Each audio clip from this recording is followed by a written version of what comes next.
প্রিয় শিক্ষার্থীবৃন্দ, আজ আমি দেখাবো এই লোগোটি। তো শুরু করা যাক। তো এই লোগোটি আপনারা কীভাবে ভিক্টর করবেন। তো এইখান থেকে আপনারা পলিগন টুল নেবেন। পলিগন টুল নেওয়ার পর এরকম একটি আইকন আসবে।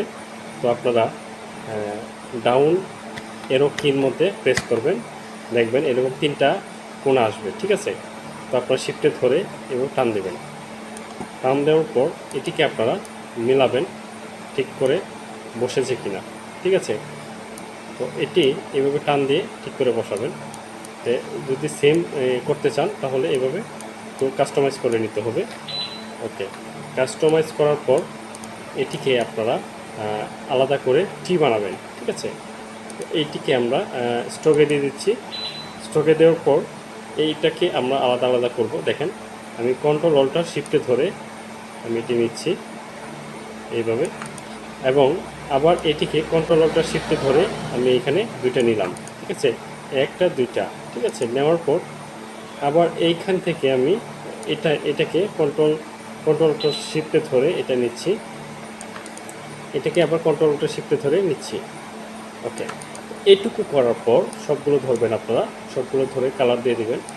আমি এটাকে স্টক থেকে ফেলে দিচ্ছি। ফিল থেকে আপনারা এখানে দেখেন শেপ বিল্ডার, এই শেপ বিল্ডারে সিলেক্ট করবেন। শেপ বিল্ডার সিলেক্ট করার পর অল্টার ধরে এইখান থেকে আপনারা টান দিবেন, টি বানাবেন। ঠিক আছে, আমি এখান থেকে টি বানাচ্ছি, এইখান থেকে টান দিলাম, এইভাবে টি হয়ে গেল। আমি যে এই অংশটা লাগবে না, আমার এই থেকে এই পর্যন্ত অংশটুকু লাগবে না। ঠিক আছে, আমি কেটে দিচ্ছি। নিচের এই অংশটুকু আমাদের লাগবে না। তো আমি এইখান থেকে এখন সবগুলো আমি একটু আলাদা করে দিচ্ছি।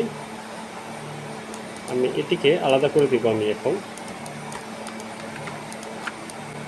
দেখেন আমি এটিকে আলাদা করে দিচ্ছি, এবং এই সবগুলো ধরে আমি এইখান থেকে পাথফাইন্ডার দিয়ে পাথফাইন্ডার থেকে এইখান থেকে পাথফাইন্ডার কোথায়, এই পাথফাইন্ডার থেকে আমি এটা ইউনাইটেড করে দিচ্ছি। ইউনাইটেড করে আনগ্রুপ করে এটিকে আমি কালার দিব আলাদা করে, রেড কালার দেওয়ার পর এই দুটো নিচের যে দুটো বাকি অংশটুকু আমি এটি কালার দিয়ে দিচ্ছি। তো এখন দেখেন আমার এই ভিক্টর ডিজাইনটি কমপ্লিট। তো আশা করি বুঝতে পেরেছেন। যদি ভিডিওটি ভালো লেগে থাকে অবশ্যই একটি লাইক দিয়ে শেয়ার করে দেবেন, এবং আমার চ্যানেলে যারা নতুন তারা সাবস্ক্রাইব করে পাশে থাকা বেল আইকনটি বাজিয়ে দেবেন। ধন্যবাদ সবাইকে।